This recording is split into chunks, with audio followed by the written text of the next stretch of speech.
Hello, welcome to a new edition of Design for the Times. I'm your host, Richard Christopher Scuderi. I've been in the design industry for 21 years now, with Maven Hill Designs, working on all sorts of projects and doing a lot of different things. But one of the things that I'm most proudest of doing is some mentoring. And I'm very happy to have in studio with me two of my interns that are with me this summer. And then to my direct left is Carley Askin. Hello. And she's from Penn State. And then next to her is Connor Duffy. Hello. And he's at Ithaca College. And I think one of the best things that energize me in my business is to have new blood, new ideas, new energy, and dare I say the word millennial. So today's show is going to be about that exactly, relating my design business, or the design business in general, how it's perceived by the millennials, how you guys view things, and getting an idea of millennial style. We also do a show every Wednesday besides the program here in Princeton, in Flemington, New Jersey on WHCR-DB. And our topic today was all about color combinations and what millennials are looking for. Today we're going to talk about millennial style. And I'll start by saying, when I started 21 years ago, it was sort of the polar opposite of what it is now with design. Everything was very ornate. There were a lot of rich, saturated colors, burgundies, golds, sages, olives, russets, very strong colors. Furniture was dark wood. It was embellished. There was carvings. There was all sorts of stuff happening with that. Chandeliers were brass, shiny brass in your face. There were shades on all the chandeliers. Draperies were expansive. I had an account at a fabric place called Scalamandra with the best silk fabrics and tassels and drapes and everything related to that. Rugs were very ornate, area rugs, some of them Persian, very expensive with fringes and so on. And that was the beginning of my foray into design. Now, 21 years later, the new generation, the millennials, seem to embrace a simpler profile, seem to embrace technology. And I think because we're in a technological age, the look reflects more of a industrial kind of theme. So I'm going to start with you, Carley, and talk about sort of design in general, things that you find attractive, maybe things that appeal to you. I would say with people of your generation, minimalist is something that I see a lot. I would say 20 years ago, I couldn't get enough stuff, right? The more stuff you had, the richer you were, the safer you felt. I kind of think when you guys are starting to set up house now and doing things, that it's sort of the opposite. It's clean and spare. Yeah, I like the minimalist look, but I want it to look like homey and still lived in. I don't want it to look like it can't touch anything. So it has to be warm, right, at the Right. same time? And then what about you, Connor? What do you think about sort of your own personal style? Yeah, I think similar to that. I like a lot of the lighter colors, some of the more pastel colors.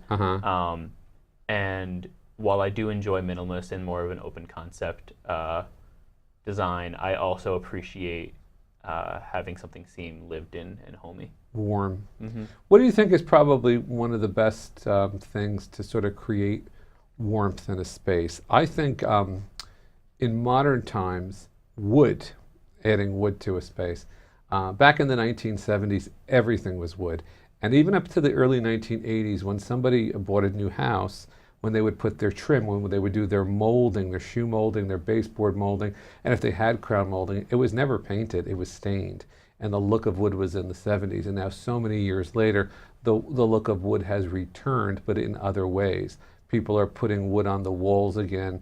I think the standard now is a wood floor. People were covering them for years with lush carpets, but it's gone the other way. What do you think about using, either of you, about using wood in a space?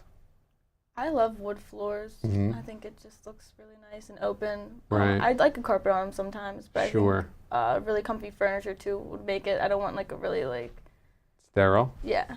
And also, you know, carpets are good even if you have hardwood floors, as we do here in studio, just to absorb sound. If you have a more contemporary loft type space with high ceilings, you do want to absorb sound. Have either of you been in a restaurant and the restaurant is so loud you cannot communicate? Yep. Some of that has to do with having hard surfaces on the floor and then the high spaces and carrying that.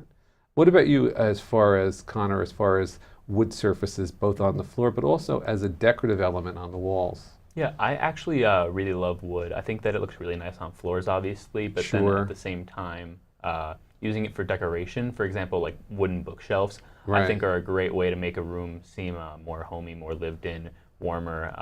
And then on top of like having the wood bookshelf, also the books themselves bring a pop Sure. of color to the room. And, right, not only the color, but they're also texture, right? Mm-hmm. Definitely. So let's talk about the different types of wood. When I first started the industry, most people had oak floors, and oak was sort of the look back then. And the boards were kind of narrow, 2.5 to 3.5 inches. They were oak, and they were often sort of a blonde color because the previous generation had very dark floors. So they were the thing to do that was new. Then the boards got a little bit bigger, 4.5, so on. And the colors went darker, and they went from an oak, which had a lot of graining, to more of a maple.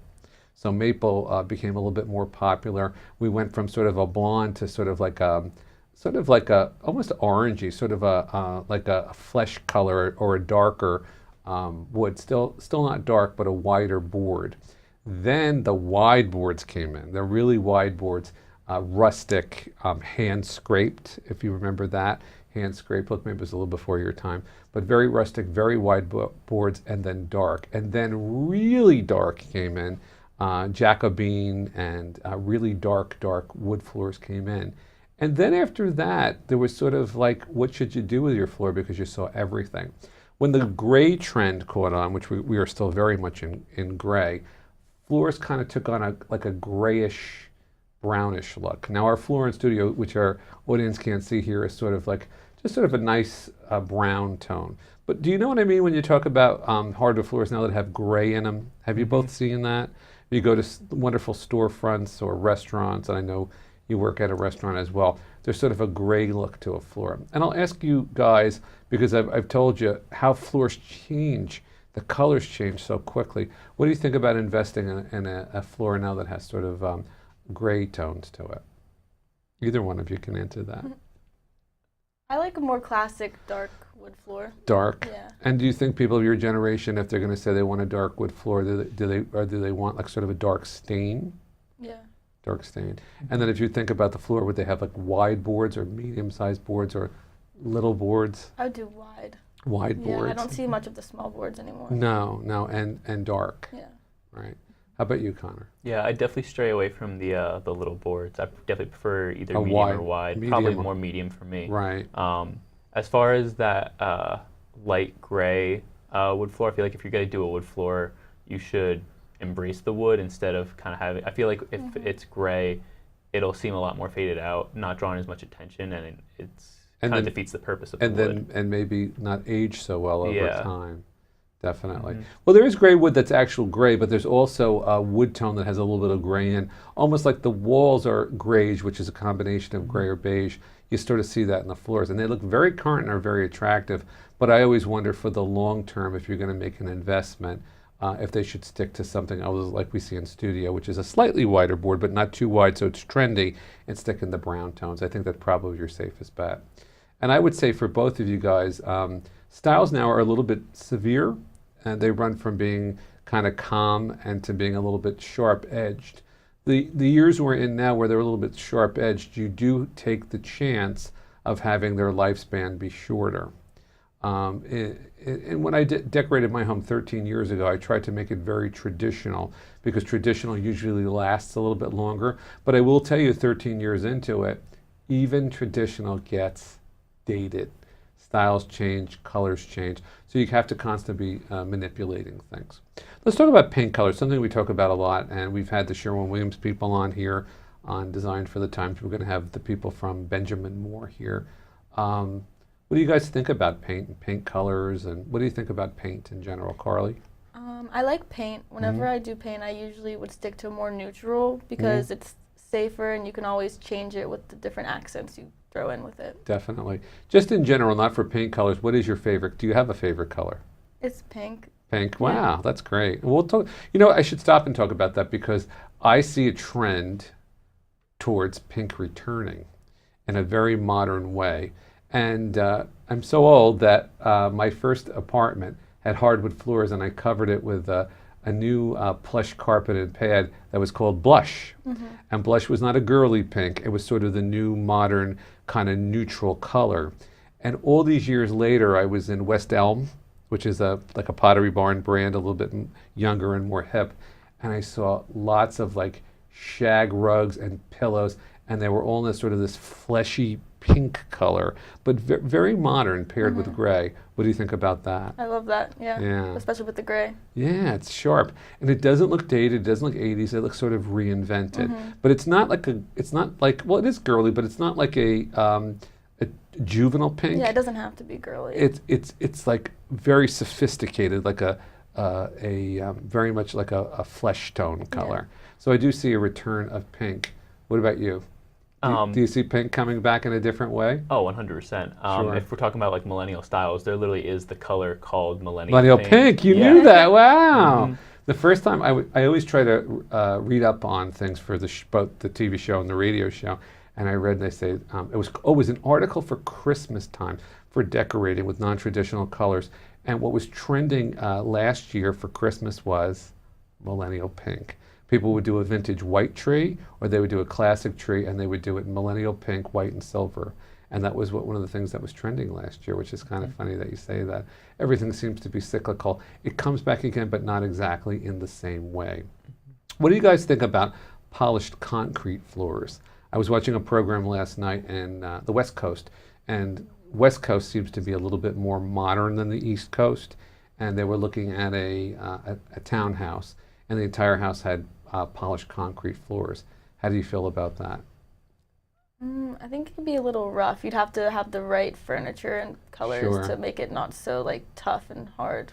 And also then you definitely need area rugs, Yeah. I think, Yeah. sort of because area rugs define spaces. So you'd want to create a space using a rug, I think. How about you, Connor? What do you think about, and then I should talk about your restaurant. What are the floors in your restaurant? Yeah, so the floors in the restaurant that I work in are all polished as well. Not quite a polished concrete. Okay. And they also don't carry the same color. They're it's a mixture of dark green and a very light, almost seafoam green. Okay, that's an unusual color for a floor. Yeah, it is unusual. However, it works really well. It's a very dark restaurant with a lot of dark wood and very rich colors. It's a strange mix of what I think used to be in fashion, but it was in that transition period when things started to move less towards those very strong colors and more towards that lighter, beachier vibe. Yeah. And it is a restaurant by the beach, so right. it does work really well. Sure. No, so I would say for me, my commercial spaces, once or twice I've done polished concrete. And what's interesting about working with polished concrete, it's very industrial, it's easy to clean, but when you stain concrete is what? It's porous. So you don't get it always, you get sort of a variation of color, which could be attractive sometimes, but sometimes it's like someone coloring their hair, it could be a disaster because the porosity can be different. Depends on what time of year, what chemicals they use, and so on. So I think it does have its place in maybe a loft space if we warmed it up with some really cool rugs and so on. But again, kind of selective. I would say that all in all, I think if I had to pick a surface, I would say a dark hardwood floor. We're all in agreement on that? Yeah. And then colors on the walls. Carley, you were suggesting kind of neutral grays or graiges. What do you think of the term grayish, guys? It was weird to me at first to hear it. Yeah. And actually, how do we spell it? Is grayish G-R-A-Y-G? How do we spell grayish? I was thinking G-R-E-I-G-E. Okay, yeah. Which, of course, is a combination between gray and beige. Yeah. Some people say it's a cop-out because it's not really a color. Most people say these days it's sort of a warm surround. And then we talk about pop colors, right? So if you got the keys for 3 months, Carley, to a New York City apartment, you won the lottery, and you have 3 months that you could be in a terrific space, what color would you sort of paint the space, you think? I think I might do gray, but I'm kind of seeing pops of like a apple green. Really, one of my favorite combinations are gray and green. How about you? You do an exchange with somebody for an internship, and you get keys to their apartment. Maybe it's not in Manhattan. Maybe it's in Long Island City. Maybe you're working at Silver Cup Studios, right? And there's an apartment, brand new apartment in Long Island City or condo, and you can do what you want with it. What would you do color-wise? I think that I would do a not much darker, a dark gray with super white trim. One of the things that when I started that I hated was people were using cream color trims. A color called linen white was the most popular, but there was Navajo and warm whites. I hate warm whites as trim. Don't you guys collectively agree like a crisp white is great? Yeah. Especially because lighter colors, lighter grays are in style, as well as dark grays, but lighter grays are in style, or very neutral grays, and you need some contrast and depth there. So for you, Connor, what would your pop color be in your new place in Long Island City? So my favorite color is seafoam green. So I'd probably go with something a little more beach oriented, like a seafoam green. Sure. Yeah. So we were talking earlier in our radio show today on really wonderful pops with gray, and I think the millennials have embraced the pop colors, and those colors have to be really strong. So one of the colors that we talked about was a color that I used, oh my God, nonstop between, I guess, 99 and 2005 is yellow. But the yellow back then was more of a soft, buttery yellow with white trim. The yellow that I use now is kind of like a caution, like, like a, not a bus, because a bus could be orangey, but a really strong pop of yellow. And I've begun to really love it, that gray and yellow combination with black and gray and white. I think it's kind of sharp. Is that sort of a millennial kind of combination? I like it. Yeah. Don't think you like it? Yeah, no, I've said this off air a few times, but I just can't get behind yellow yet. Well, yellow's like cilantro. Either like you love it or you hate it. Yeah. Right. I love it. Yeah. And what about the blues with the millennials? All shades of blue, from the lightest robin's egg blue to dark, rich navy. Like blues are really hot, don't you think? If I would say in your generation, other than grays, what color is the most popular? What would you both say? I would say blue. Blue, yeah. I think now in particular, even between last year and this year, I thought navy and reinvented navy with like geometric prints, like modern. So it was the tradition of navy, but reinvented with really cool geometric prints was in. But now I'm seeing it shift a little bit more towards teal, right? Teal's another 80s color that has sort of resurfaced, this time paired with gray. And teal is probably the hottest pop color that I can think of right now. What do you think? Yeah, I've seen a lot of teal. Market umbrellas for outside. Front doors, we talked about the trend in front doors being a color, but just a lot of blues and grays. All blues in general, but sort of that teal is very popular. I was telling you guys that I'm working on a project right now in Hunterdon County where I had a room that was sort of just basically square, and it was grayish, and the furniture was grayish. I knew in that case I had to create a pop color, because that's sort of the trend. So for me, I also like wallpaper, which we'll talk about the millennials and wallpaper. So I found a true grass paper, which is a natural fiber. This was really thick, almost like a wood bind, and it was the darkest teal, greeny teal you'd ever possibly imagine. Now wallpaper you need to use sparingly, and we use wallpaper these days sparingly. And I just did it on a fireplace wall, and there was a whole fireplace and a mantle and white bookshelves on either side. So it was just a little amount. Wow, we had our pop color. We had that pop. We can pass it along to our pillows, the rug, and a little bit of artwork. And now we have grayish with a pop.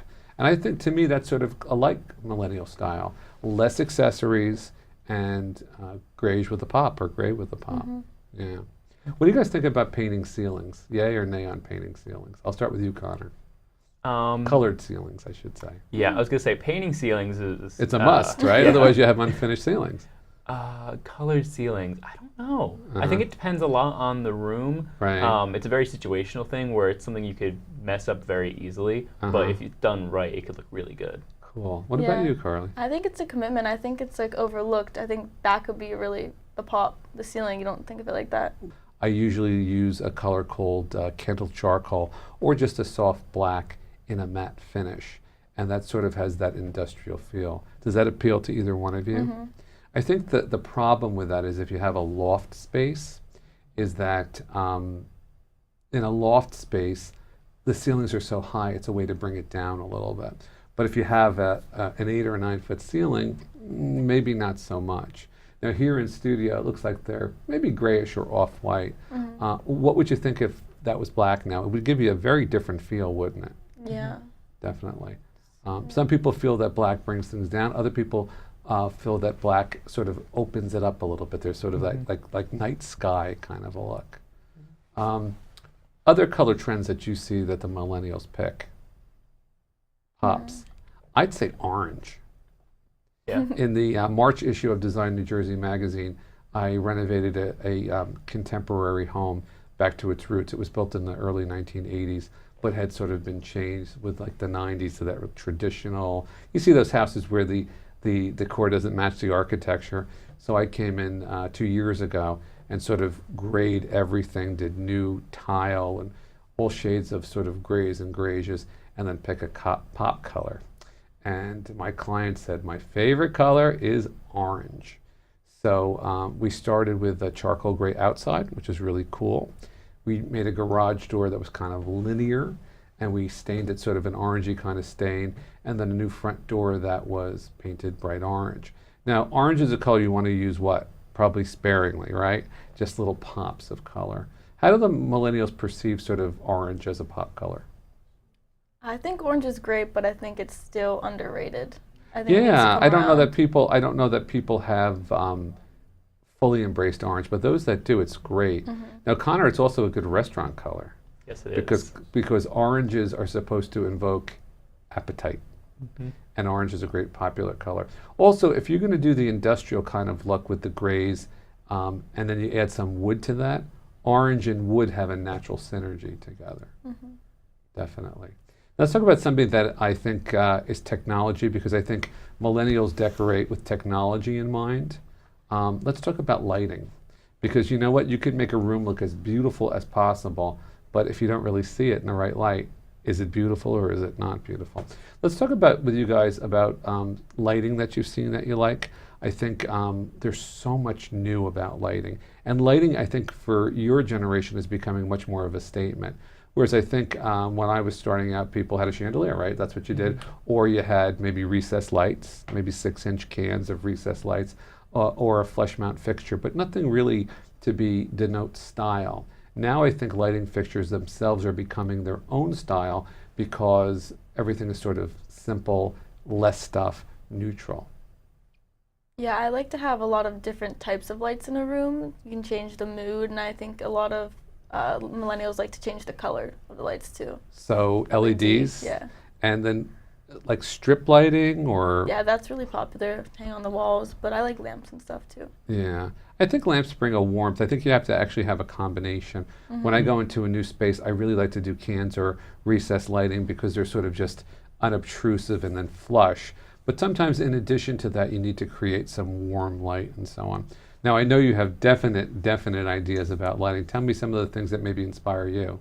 I think that natural lighting is a really, really big part of any room, or at least it should be if it has windows, if you have access to it. Like in my room, it's a navy blue, and I don't have very good lighting in my room, so my blinds are always open. Sure. And it really just lightens up the entire room. Right. And I also, what you were saying, like you need lights to sometimes warm up the room. I feel like in the same vein where we've kind of moved away from a lot of the warmer paint colors and like wall colors, lights are also starting to move a little bit away from warmth and getting more white lights. Okay. Are more popular now, especially among younger crowds. What I would say is when the LED lights first came out, they were very different. They were very blue. Yes. And you could see it in Christmas lights in the beginning, remember? Because you'd have sets of white lights that were incandescent and they almost had a goldy white color to them. And then you get a new strand of white lights and they looked blue, right? Especially in the beginning. But they've gotten better with that. And as you say, the light has become whiter or brighter and I think better than the original light. Definitely. Yeah, technology has allowed that to happen. Any fun lights in your dorm room or setting up stuff using string lights. I think string lights have become popular, not just with the millennials, but with the masses. And one of the things that I like a lot is those new, I call them Italian patio lights. And what they are those strings of lights, kind of like Christmas lights, but they're thicker. They have a black sort of wire to them. And then the bulb itself is clear. It's either a round bulb, kind of like this, very modern or millennial style, with the filament exposed. And that's sort of the look. And the filament has sort of an almost an orange glow to it. Or the other one looks like a plum tomato. What about you guys and think about using that? I love those. Aren't they they're awesome? beautiful. How about using them inside? I think they're definitely more suited to outdoor use, but I see a lot of string light use inside, especially in dorm rooms. I know Sure. people. I mean, the lights in dorm rooms are often awful. Sure. So bringing in string lights is a great way to lighten up the room, and also it just looks really cool. What about, we've got a minute and a half left. What about, what do you guys think about chalkboard? I see chalkboard being used in commercial spaces and sometimes in homes more than ever. What do you guys think about chalk paint and the look of chalk? Maybe a wall in a dining room, like a part of a wall or framed with a rustic. What do you think about the look of chalkboard? I know, Carley, you helped me in my Maplewood store. We do a lot of our signage with chalk, right? Yeah. The black background with the writing of chalk. Yeah, I think it's more commercial and it could be more for younger kids, but I see millennials use it sometimes too. Great for a kid's room, don't you think? Yeah, perfect. Definitely. What do you think of the look of chalk? It's funny that you actually mentioned using it in a dining room, because a friend of mine recently moved into a new house, and when I say like new, I mean like brand new house. And in the kitchen, they actually do have a massive chalkboard, like I covering love an it. entire wall. It's Yeah. almost like an accent wall Definitely. as a chalkboard. It's really Yeah. cool. It is cool. Can you imagine putting your, you have guests coming, very simple design, and having that chalkboard with a menu? Well, listen, we're starting to run out of time. I thank you both, Carley and Connor, for giving your take on millennial style, which I think is quite interesting and quite new. I thank you for your insight. I thank you tuning in for Design for the Times. We have wonderful shows coming. Thank you. Have a good day.